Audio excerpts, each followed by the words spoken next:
Bom dia, meus queridos, tudo bem com vocês?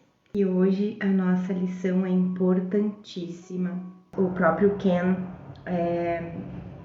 diz que provavelmente é a lição mais importante do livro de exercícios. Então ele desenvolve bastante,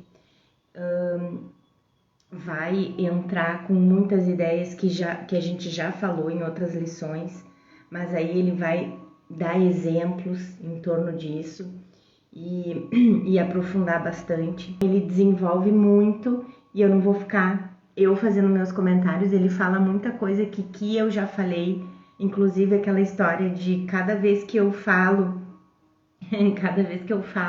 sobre mente, que eu boto a mão na cabeça, na verdade é só uma mania da gente, né? Porque a nossa mente mesmo, ela tá fora do tempo e espaço.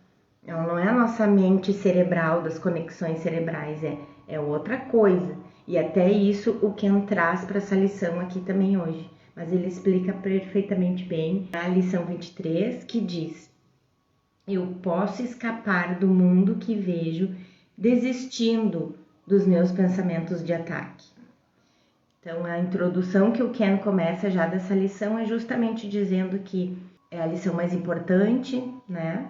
Mas que a gente pode, aquela história do ego querer ser complexo demais e não levar a sério a simplicidade, está dizendo que a gente pode querer confundir a sua mensagem, né? De tão simples que é a linguagem. Então, mas o próprio título é uma bomba e tanto. Porque o mundo que vemos é um mundo de morte, vingança, violência, dor e sofrimento. Ele poderia também ser descrito como um mundo de prazer e felicidade, mas nenhum prazer e felicidade nesse mundo dura. Conforme eles começam a se desvanecer, nossa ansiedade e raiva aumentam.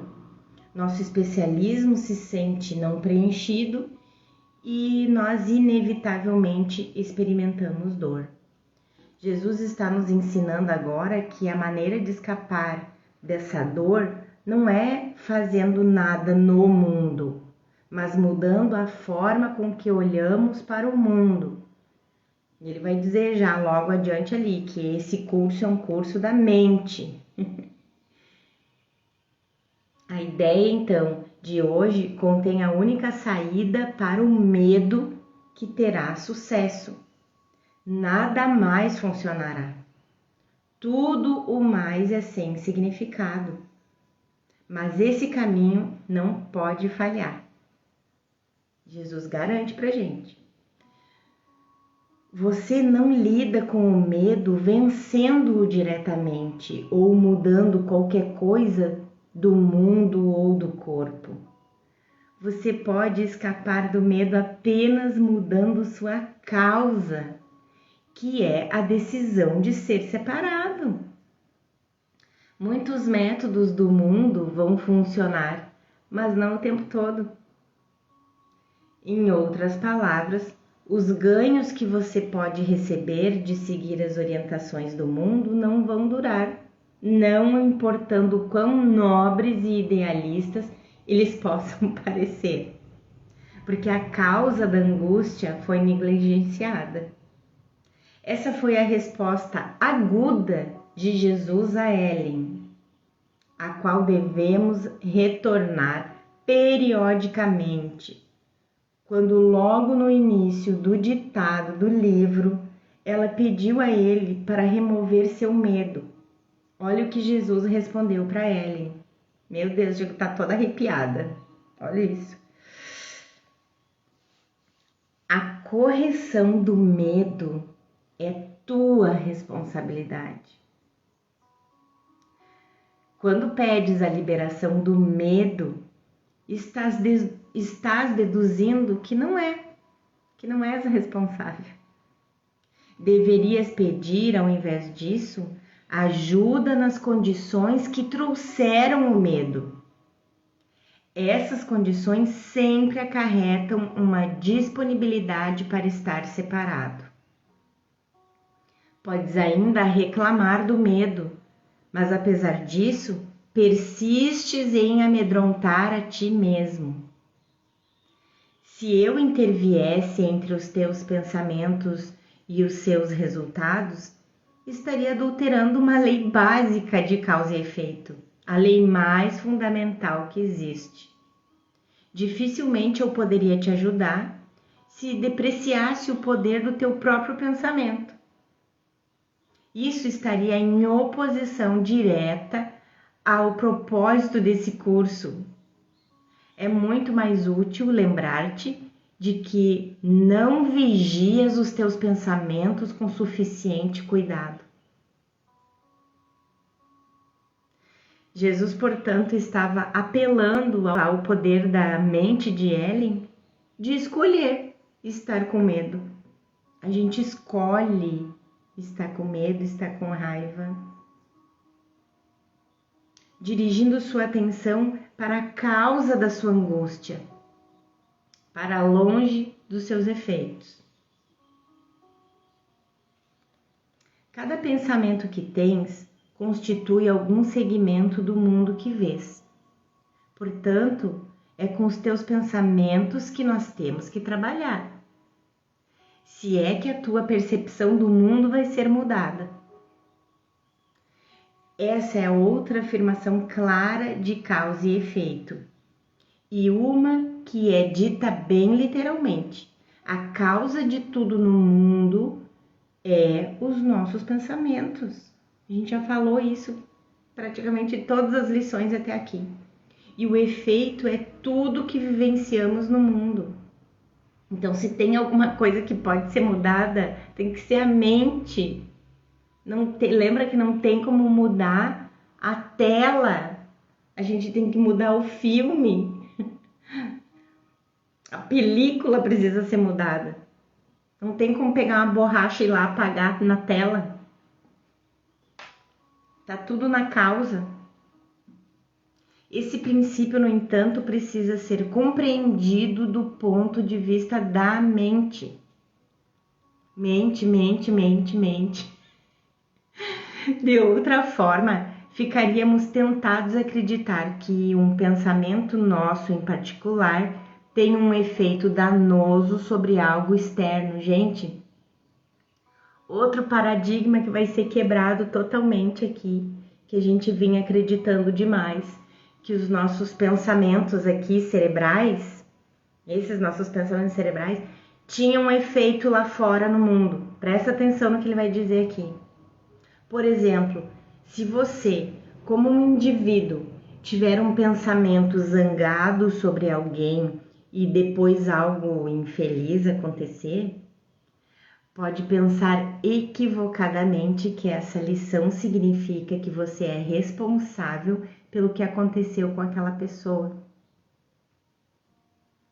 A intenção aqui não é induzir culpa porque algo acontece com alguém com quem você está zangado.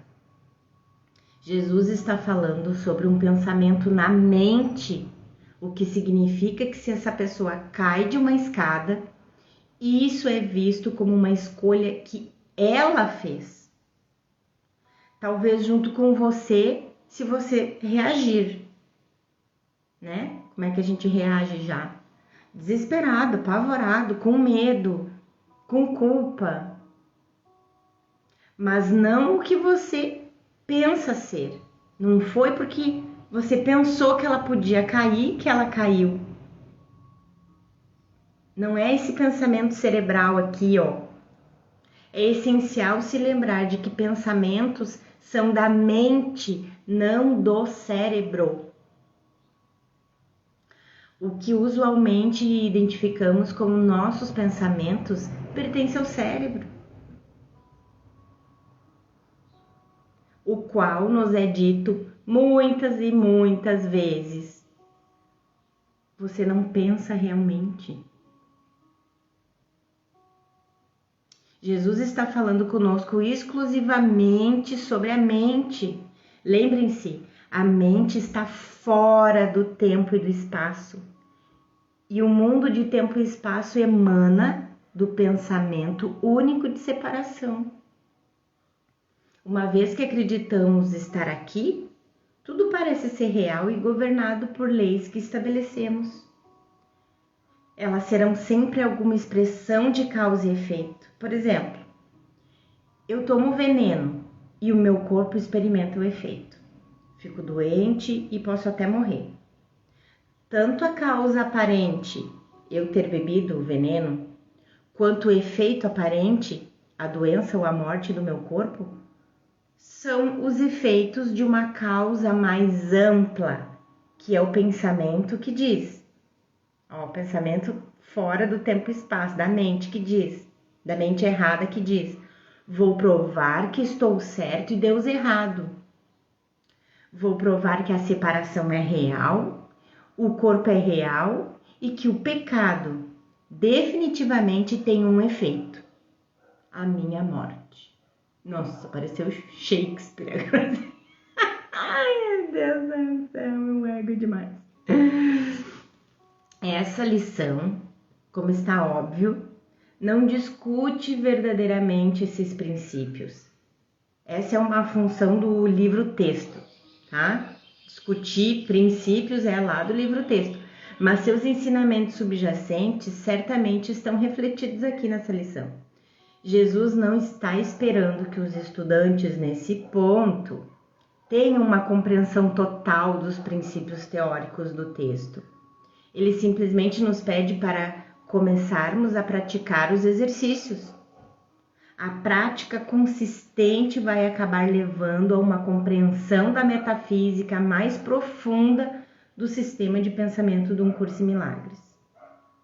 Lembrem-se de que o mundo foi feito como uma defesa contra entrar em contato com os pensamentos em nossas mentes. Tanto que o ego conseguiu fazer a gente esquecer que a gente é mente, a gente jura que é um corpo. Portanto, é com os teus pensamentos que temos que trabalhar. É uma afirmação extremamente importante. Esse é um curso em treinamento mental, um curso em mudar sua mente e a maneira com que você percebe. Na prática, mudar como você pensa realmente significa mudar o professor com quem você vai aprender. O ponto de partida de Um Curso em Milagres é sempre: escolho o meu ego para me ensinar como devo perceber o mundo ou deixo Jesus ou o Espírito Santo ser o meu professor? A gente pode escolher a todo momento. Até quando a gente já tá se percebendo, putz, escolhi o ego de novo. Tudo bem, tu tá consciente que escolher o ego é o único jeito de tu conseguir escolher de novo e escolher pelo Espírito Santo. Por isso é tão importante vigiar os pensamentos, vigiar a mente. Meus pensamentos, culpa, raiva e sofrimento, ou pensamentos de paz e perdão, automaticamente se seguirão a partir do professor que eu tiver escolhido. É por isso que é importante entender que uma parte integral do currículo do curso é desenvolver um relacionamento pessoal com Jesus ou com o Espírito Santo. Um relacionamento pessoal, sim, como se você estivesse conversando com o melhor amigo. Desse relacionamento, os pensamentos da nossa mente certa e, portanto, as percepções e comportamento da mente certa vão inevitavelmente se seguir. Se a causa do mundo que vês são pensamentos de ataque, tens que aprender que são esses pensamentos que não queres. Não há sentido em lamentar o mundo. Não há sentido em tentar mudar o mundo. Gente, esse parágrafo é Jesus, tá? Que ditou para ele. De novo. Se a causa do mundo que vês são pensamentos de ataque, tens que aprender que são esses pensamentos que não queres. Não há sentido em lamentar o mundo. Não há sentido em tentar mudar o mundo. ele é incapaz de mudar, porque é meramente um efeito. Mas, de fato, há sentido em mudar os teus pensamentos sobre o mundo. Aqui, mudando os pensamentos sobre o mundo, estás mudando a causa. Então, se você quer ver uma sombra de uma xícara, uma caneta, tu não tem como mudar a sombra na parede do casaco para uma caneta. Mas se tu trocar a caneta, se tu trocar o casaco pela caneta e fizer a sombra lá de novo, aí o efeito vai mudar. Porque tu mudou a causa, que é a troca do casaco pela caneta. O efeito mudará automaticamente. É necessário primeiro aceitarmos a premissa de que a causa do mundo é os pensamentos de ataque.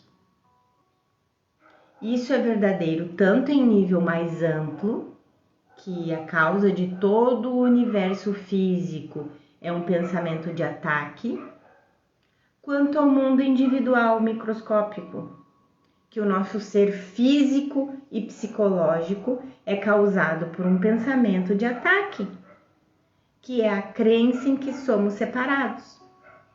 Se você não gostar de uma sombra em uma parede, não se aproxime dela e tente mudá-la, ignorando o objeto que está projetando a sombra. Se você não gosta do que você vê na parede, mude o objeto. É isso que tá. Tentar descascar a sombra ou modificá-la de qualquer maneira é tolo. É tolo. Tu não vai mudar. Vai colocar toda a tua energia lá e não vai. A sombra não vai se desfazer, não vai sair dali, não vai se modificar.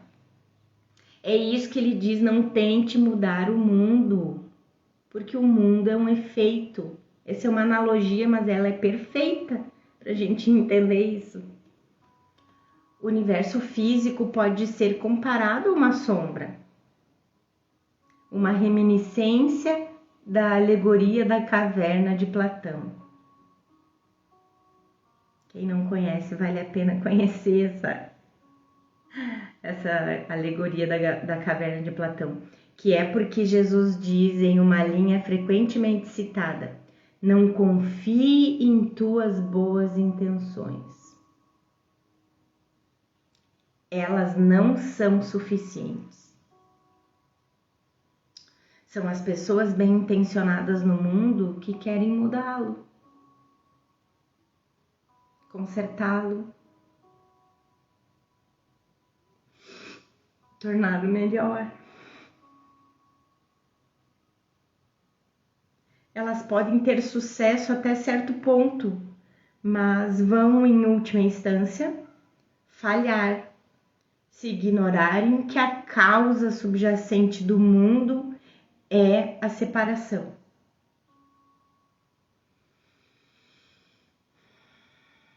Um curso em milagres é assim, gente, a gente vai fazendo e vai se emocionando, porque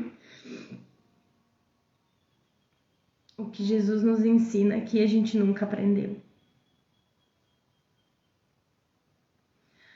Afirmações como as expressas aqui, não existe sentido em tentar mudar o mundo, têm sido usadas frequentemente fora de contexto por estudantes de um curso em milagres e interpretadas erroneamente como dizendo que nós literalmente não temos que fazer nada. Eles erroneamente pensam que isso significa que deveríamos deixar os estupradores livres, os Hitlers invadirem países, o meio ambiente ir para o inferno, não prestar atenção ao que colocamos no estômago, porque o mundo e o corpo são ilusórios e tudo o que precisamos é mudar nossas mentes. Olha só quão importante é isso aqui. Isso, no entanto, é exatamente o oposto do que Jesus está nos ensinando. Em última instância, é verdade que o universo é ilusório e nada aqui importa. Mas, enquanto acreditarmos que estamos aqui, nossos corpos são símbolos e antes de podermos deixá-los, primeiro precisamos mudar o que eles simbolizam. Da separação para a união, do ataque para o perdão. Então, todo esse treinamento, mais uma vez, ele é mental, ele é na mente.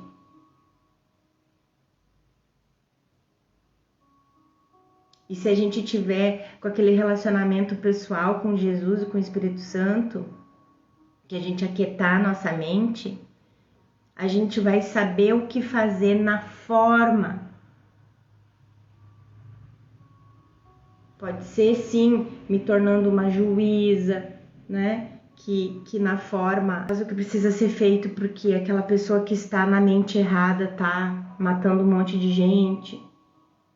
Pode ser um pacificador, uma Madre Teresa, entende? A gente vai ser inspirado ao que fazer na forma, mas na mente a gente tem que saber tudo isso que Jesus ensina aqui. Nós, portanto, voltamos ao ponto central. Mudar nosso professor. Se tivermos escolhido Jesus, ele nos levará a agir de forma amorosa. Isso que a gente estava falando. De maneiras compreendidas pelo mundo. Essas passagens, portanto, não deveriam ser usadas como uma desculpa para não fazermos nada em relação ao mundo, ou ao nosso corpo, ou a de outras pessoas. Ao invés disso, qualquer coisa que façamos sobre o mundo ou sobre nós mesmos deveria ser feita com a orientação de Jesus ao invés da do ego. Como ele diz depois no contexto de percebermos as especificidades para aprendermos a abstração. Precisamos ver um pouco para podermos aprender muito. Portanto, nós praticamos com as pequenas coisas, como o corpo, para que possamos chegar a aprender sobre a magnitude do espírito. É muito provável que Jesus fosse dizer a você: não faça nada, porque vou fazer tudo a você e o mundo é uma ilusão. Entre aspas, né? Entre aspas. Ele não vai ensinar isso a você porque você ainda está aterrorizado demais para entender isso e aceitá-lo.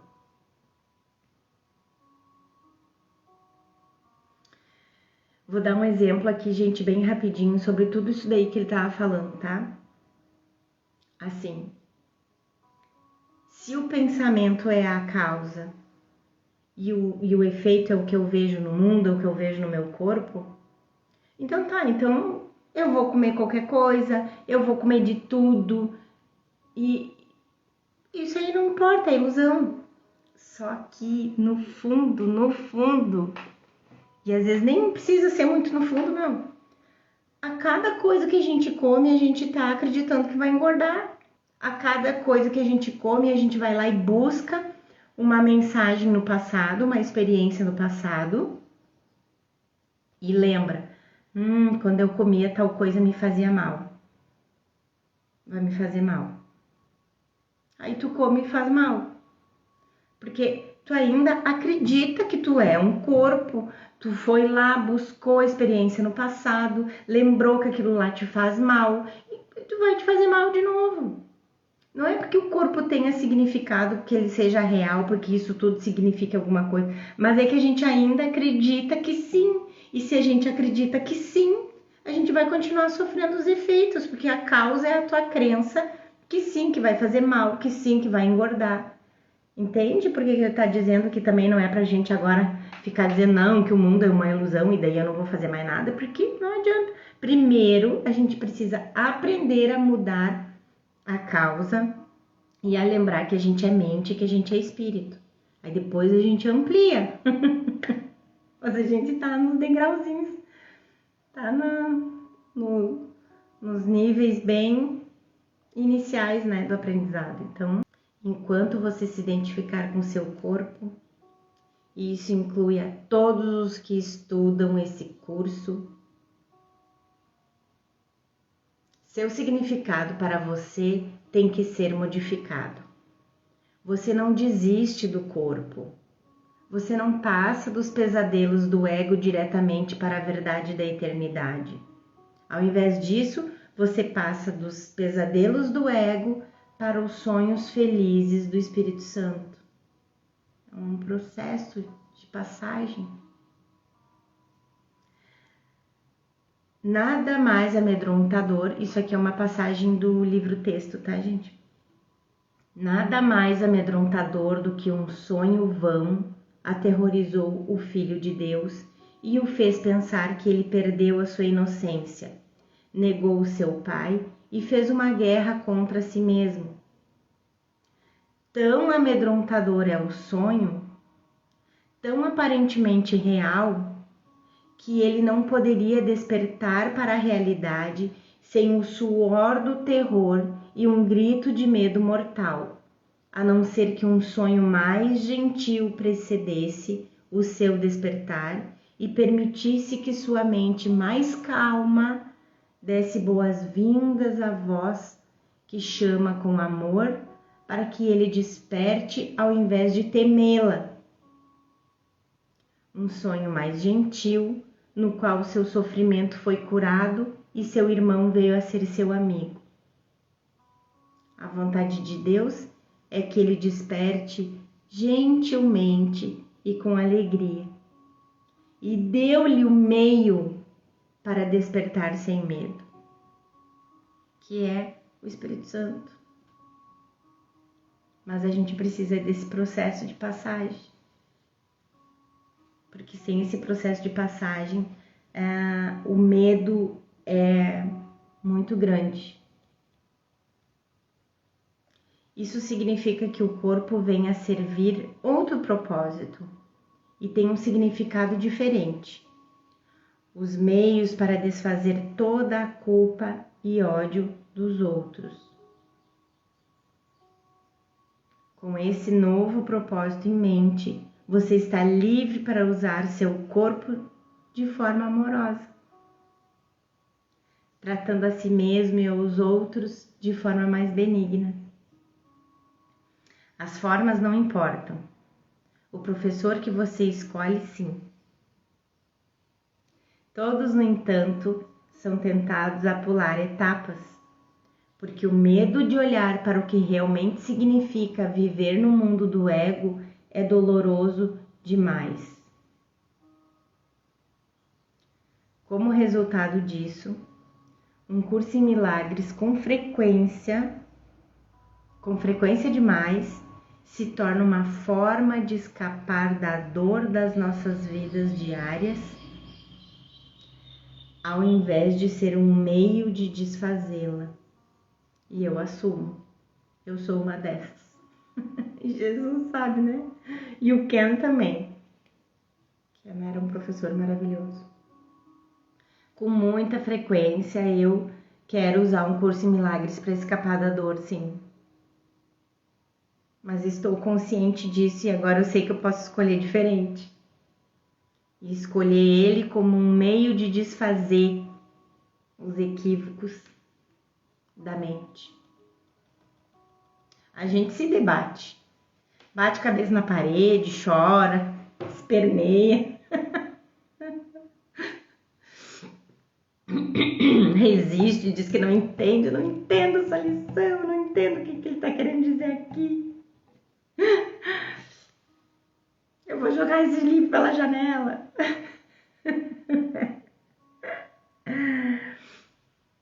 Quando Jesus fala sobre mudar seus pensamentos, entenda que ele quer dizer mudar o professor dos seus pensamentos. Novamente, se você escolher a ele como seu professor, todos os seus pensamentos, percepções e comportamentos serão amorosos. Mas seja cauteloso em relação à manobra do ego para fazê-lo acreditar que está escolhendo Jesus, quando na realidade está escolhendo o próprio ego. E até eu vi um vídeo outro dia dizendo assim, que o ego é tão ardiloso que ele se especializa, ele fica mais especializado. Quanto mais a gente se aprofunda num curso em milagres, o ego vai ficando mais especializado também, o espertinho. Então, ele ludibria a gente bem direitinho, que a gente tá achando que tá escolhendo Jesus e tá escolhendo ele, o ego. Você pode dizer se escolheu o ego quando se vê pensando de uma forma que faz com que você pareça diferente dos outros. E a gente vê tanto isso nos buffets espirituais, gente. E não só nos buffets espirituais, não. Num curso em milagres também. Porque eu sou estudante do curso, que lá não é. Isso aí já é uma separação, pensamento de separação. E é só o ego que faz isso. É um pensamento que de uma forma faz com que você pareça ser diferente dos outros, separando a si mesmo de alguma maneira, um comportamento que o torne especial. Qualquer coisa que o faça negar seu corpo ou viver de uma forma que chame atenção para você, pode apostar que em 99,99% das vezes é o seu ego e não Jesus. A causa real que você quer mudar é sua necessidade de provar que está certo e Jesus errado. O que você faz estabelecendo sua identidade pessoal. Lembre-se, essa identidade é de especialismo. Lembra que eu estava falando da aula de ontem sobre o negócio do meu jeitinho? Do meu jeitinho de ser, do meu jeitinho de fazer as coisas, do meu jeitinho de... Isso é especialismo. A gente precisa desistir dessa personalidade. Lembre-se, essa identidade de especialismo, que é uma bandeira vermelha sinalizando que você escolheu o ego como seu professor. Outra expressão dos motivos ocultos de especialismo do ego é o foco especial que os estudantes de um curso em milagres colocam no efeito da mudança da mente. Na verdade, com muita frequência, o mundo físico muda se os nossos pensamentos mudam. Mas isso não significa nada, uma vez que o mundo não é nada. Tu viu só como a gente se engana? Caramba! Como a gente escolhe, né? Se deixar enganar. O efeito que sempre muda é o resultado inevitável dos nossos pensamentos de ataque. Culpa, ansiedade, medo, depressão, doença, etc. A paz sempre vai resultar quando desistimos desses pensamentos de ataque. Colocar ênfase na forma do efeito é meramente permitir que os pensamentos do ego voltem às nossas mentes. Precisamos sempre estar vigilantes apenas por Deus e seu reino. Essa frase é uma citação do texto também. O mundo que vês é um mundo vingativo e tudo nele é um símbolo de vingança. Tá aí já a parte inicial da lição, né? Essas são afirmações muito fortes e tão inflexíveis quanto qualquer uma que você possa encontrar no texto. Tudo nesse mundo é um símbolo de mudança. Por quê? Porque se você acreditar que existe um mundo, estará dizendo que Deus não existe mais. Se Deus não existe, é porque você o matou e forçosamente acredita que ele está justificado em ter sua vingança contra você.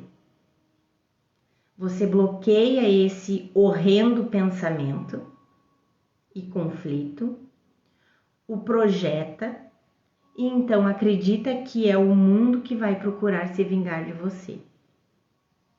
Existe, é claro, outro significado que podemos dar ao símbolo do mundo: o propósito de perdão do Espírito Santo. Mas aqui o foco está no ego. Cada uma das tuas percepções da realidade externa, entre aspas, realidade externa, é uma representação pictórica dos teus próprios pensamentos de ataque. Realidade externa está entre aspas porque não existe realidade externa. Isso é similar à ideia que Jesus apresenta logo no início do texto. Todo pensamento produz forma em algum nível. Cada pensamento que tens constitui algum segmento do mundo que vês. E por representação pictórica, Jesus quer dizer projeção. Como já vimos nessa afirmação que não pode ser citada com frequência suficiente, ele, o mundo, é a testemunha do teu estado mental.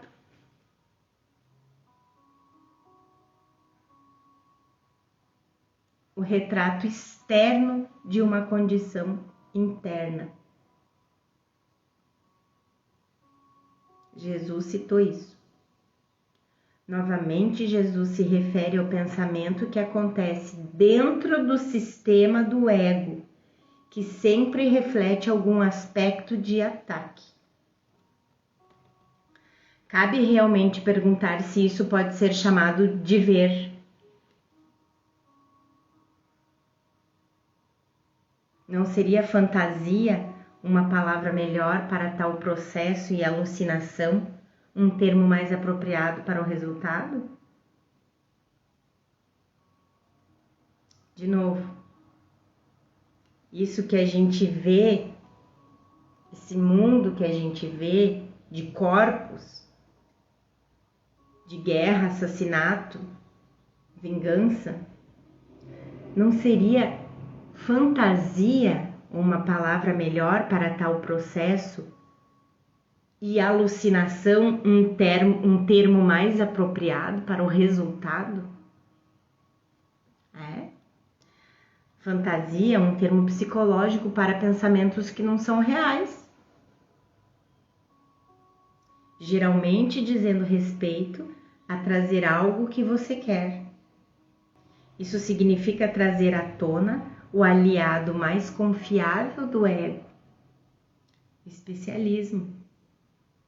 Se você quer se defender contra a sua culpa, invoque fantasias de matar alguém ou alcançar a vingança sobre outro, ou se você sentir que está em privação, seja condescendente com fantasias de prazer, de conseguir o que você quer.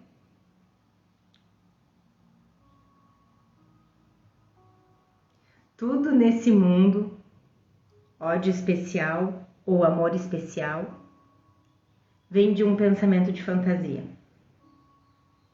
Portanto, o mundo me dá o que eu quero, um refúgio onde posso me esconder de Deus. E uma vez que o mundo é o efeito de um pensamento de fantasia, ele existe no reino da alucinação. A contraparte perceptual do sistema ilusório de pensamento da mente de fantasia. Realmente, quando Ken avisou que essa lição era a mais importante do livro de exercícios, estou acreditando. Tu vês o mundo que tens feito, mas não te vês como aquele que faz as imagens.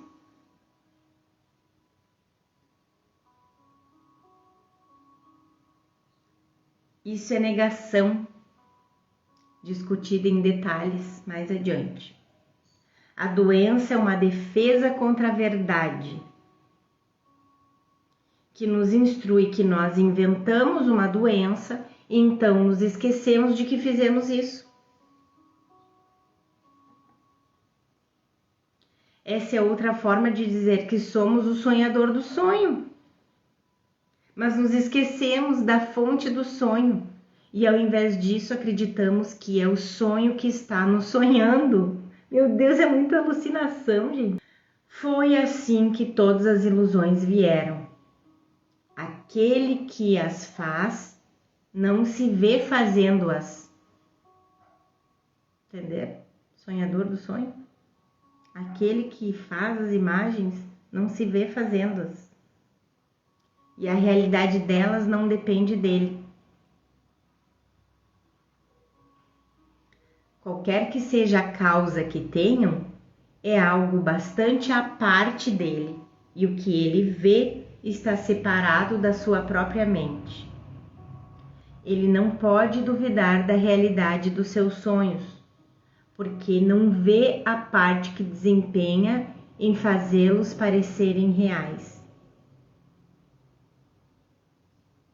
Tu és o sonhador do mundo dos sonhos.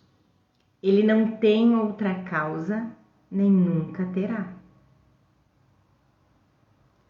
Vamos devolver ao sonhador o sonho que ele deu aos outros, percebendo-o como algo separado de si mesmo e feito para ele.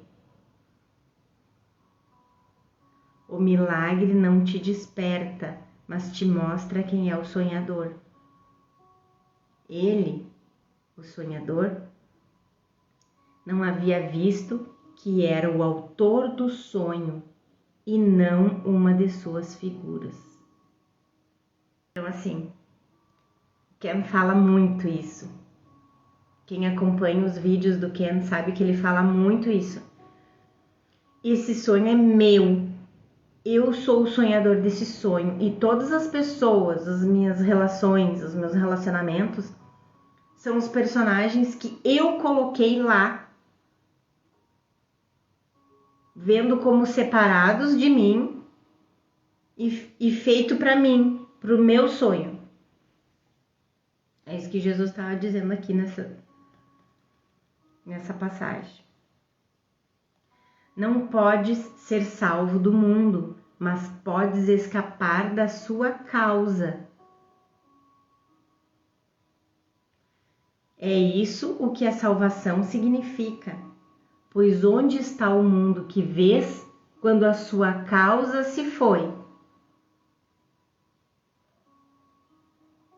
Em última instância, você não pode ser salvo do mundo porque não há mundo.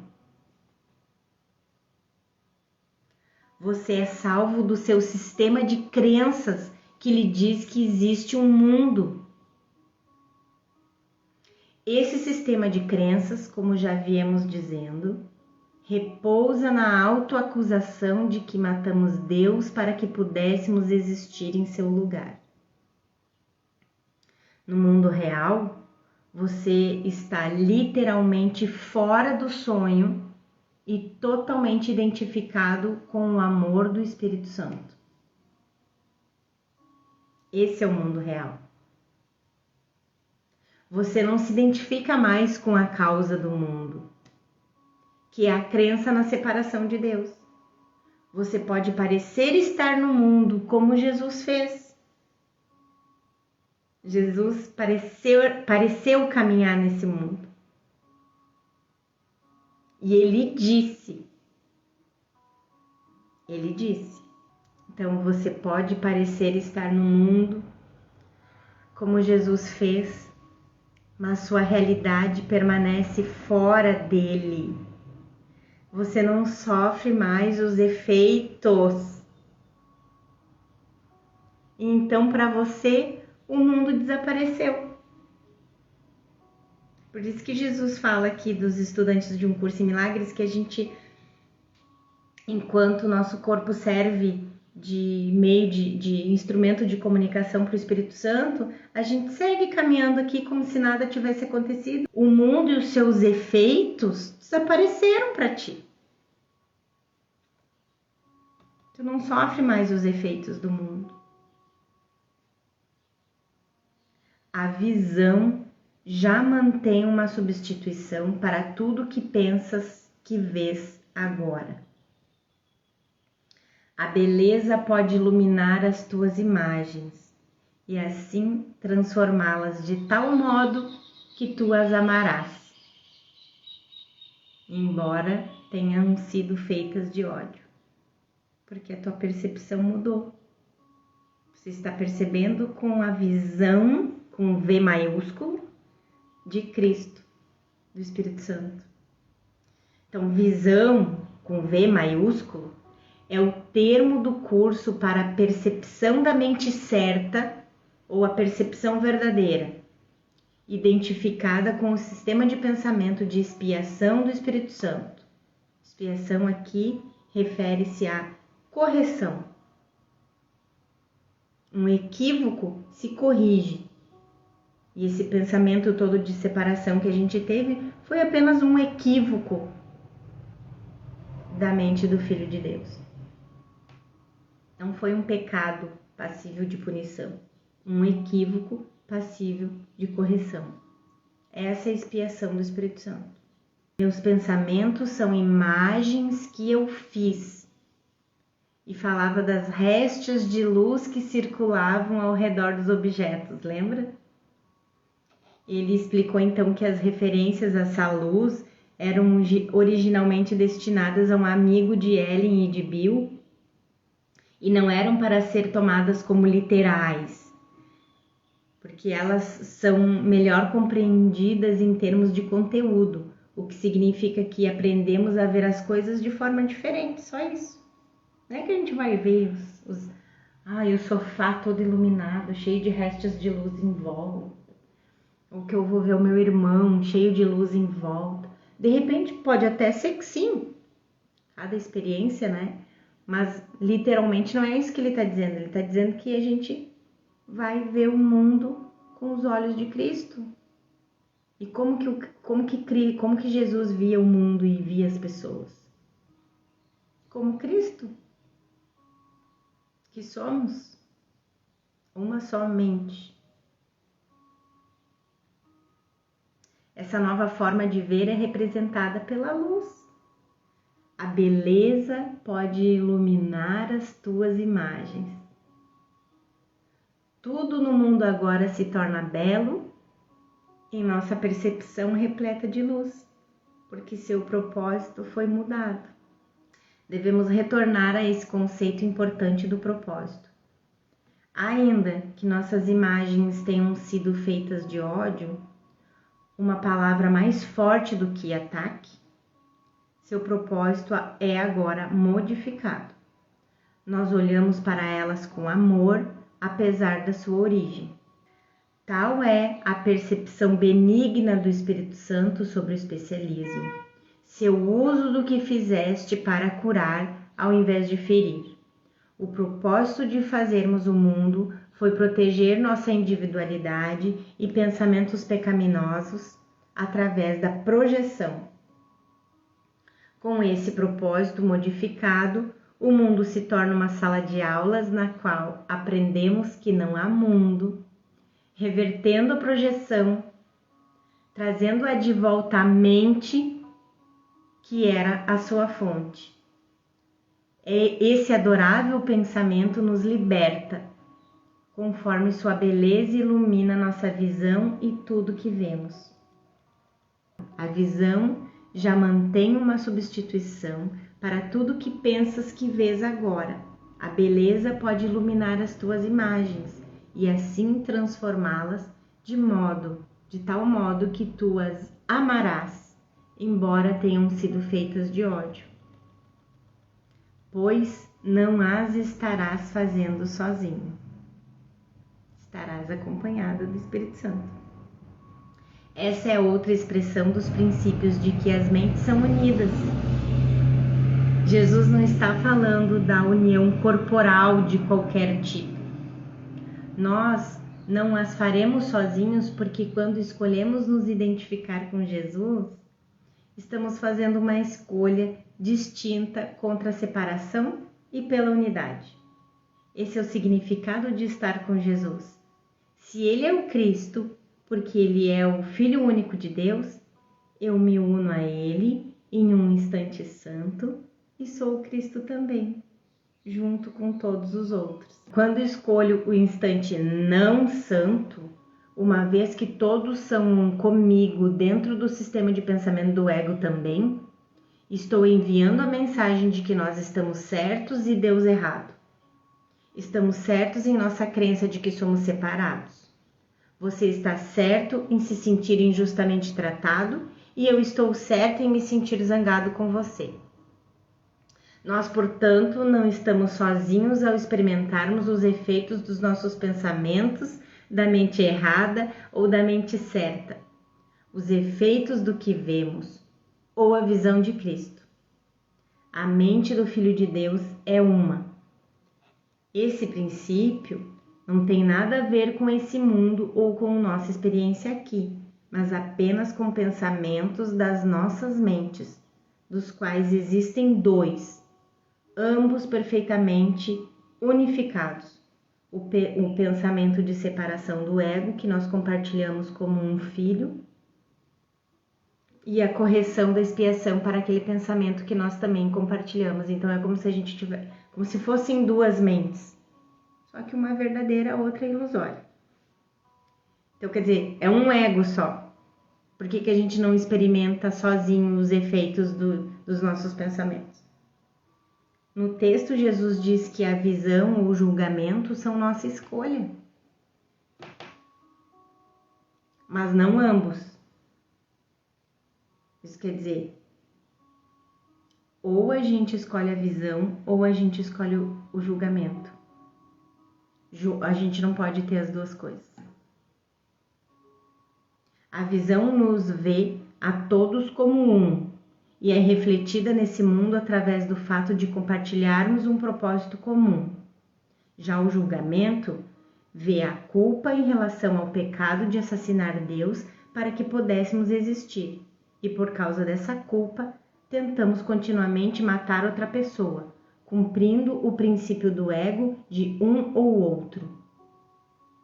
Nós, portanto, temos o poder de reforçar nossa decisão pelo ego ou de lembrarmos uns aos outros de que existe outra escolha a ser feita.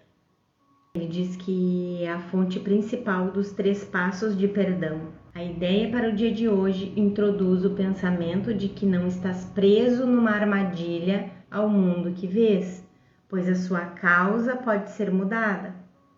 Essa mudança requer, em primeiro lugar, que a causa seja identificada e em seguida abandonada de forma que possa ser substituída pelo Espírito Santo.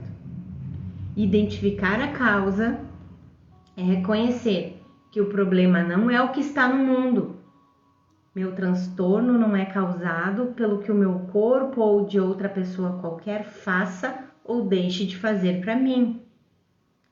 A causa repousa em uma decisão tomada na minha mente. Esse é o primeiro passo para o perdão. A liberação, que seria o segundo passo, significa pedir ajuda a Jesus para olhar para os meus pensamentos de culpa e ataque de forma diferente. Eu percebo que, como meu ataque a você foi uma projeção inventada, assim meu ataque a mim mesmo foi inventado também.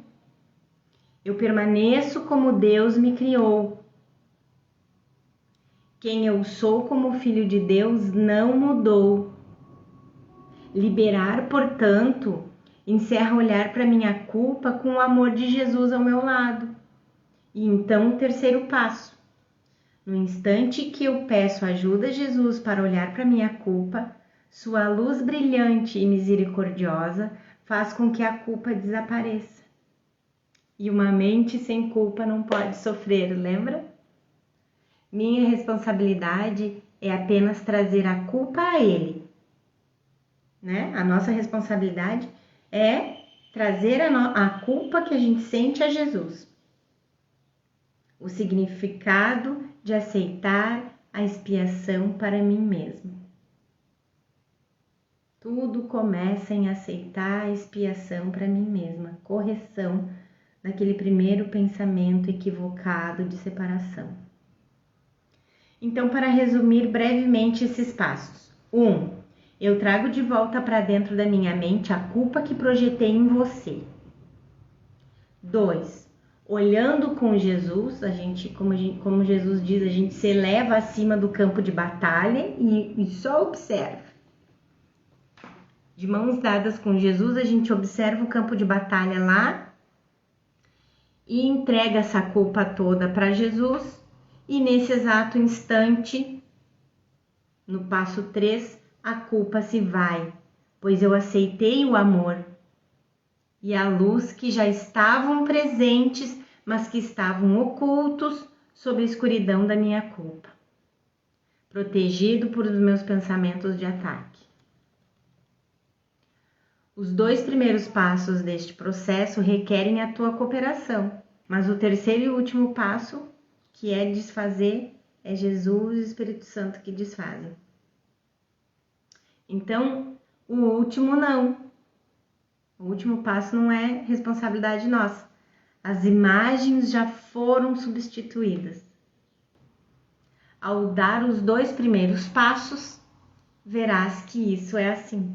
Nosso trabalho, mais uma vez, é simplesmente o reflexo da pequena disponibilidade, entre aspas, porque é o que Jesus diz que a gente precisa para fazer um curso em milagres. Levar os pensamentos do nosso ego a Jesus.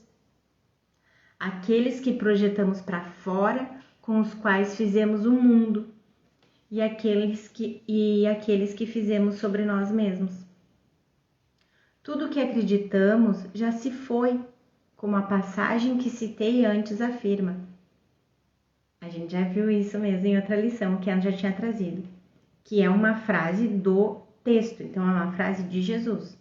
Esse mundo acabou há muito tempo. Nós apenas acreditamos que o mundo ainda está aqui, que é o motivo pelo qual Jesus usa o termo alucinação para descrevê-lo. Nós percebemos a verdade do princípio de expiação, mudando nossas mentes sobre o que tínhamos certeza de que estava certo. Existe um mundo externo que vitima a nós e aos outros. Além disso, nós inconscientemente acreditamos que esse mundo hostil é uma defesa contra um mundo interno de culpa que é ainda mais doloroso. Nós estávamos errados sobre o mundo de fora e o de dentro.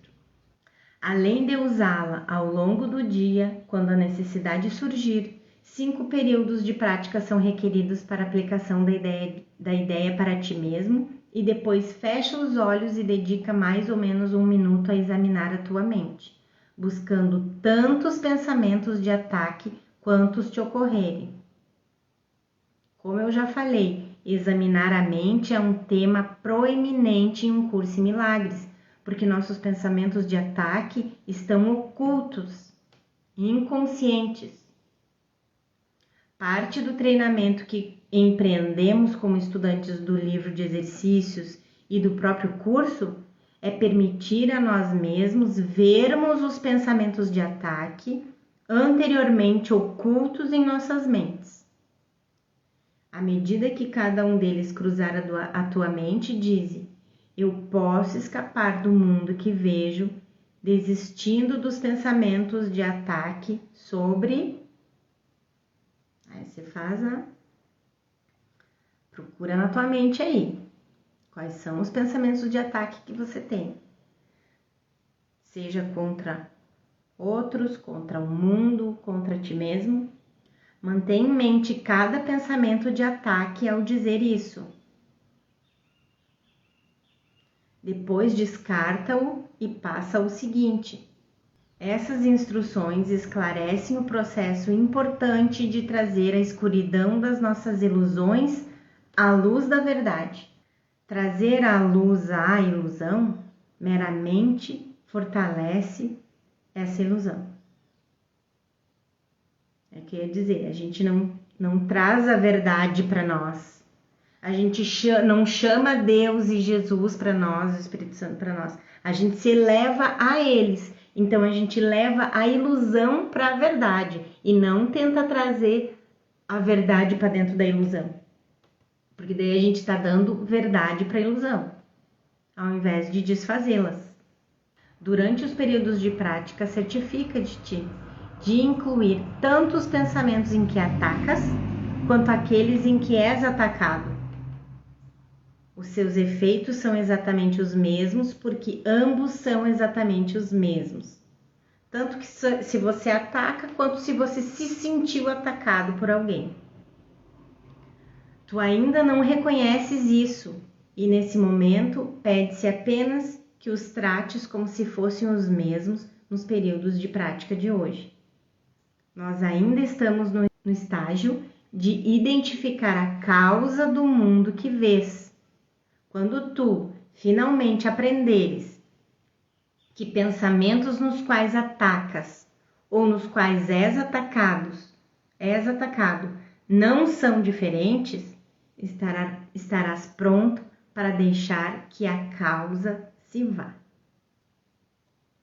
Não existe diferença entre ser uma vítima ou um vitimador. Ataque é ataque. É ataque.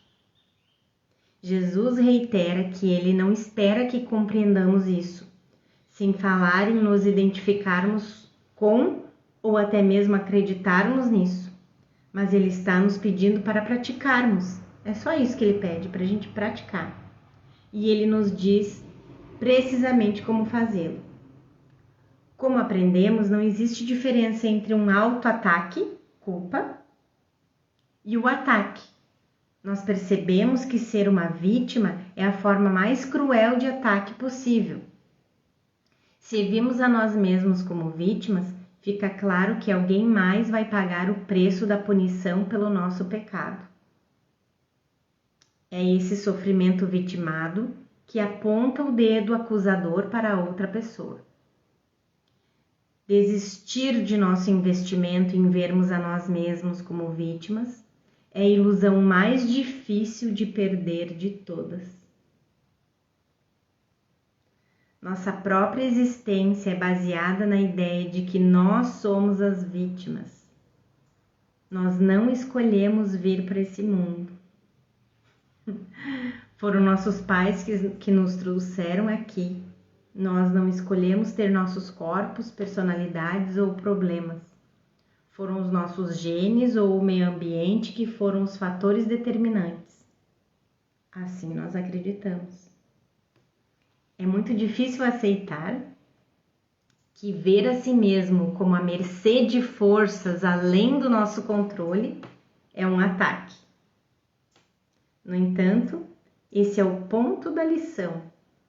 Novamente, Jesus não está nos pedindo para aceitar isso ainda, mas Ele está nos pedindo para ouvirmos suas palavras e tentarmos compreendê-las e, portanto, incluirmos os pensamentos de vitimação em nossos períodos de prática. Desnecessário dizer, ainda estamos nos estágios iniciais do nosso treinamento mental. Então, Jesus só nos pede uma pequena disponibilidade, só experienciar, provar, testar, para ver se funciona mesmo. Um beijão para vocês, obrigada por estarem aqui comigo.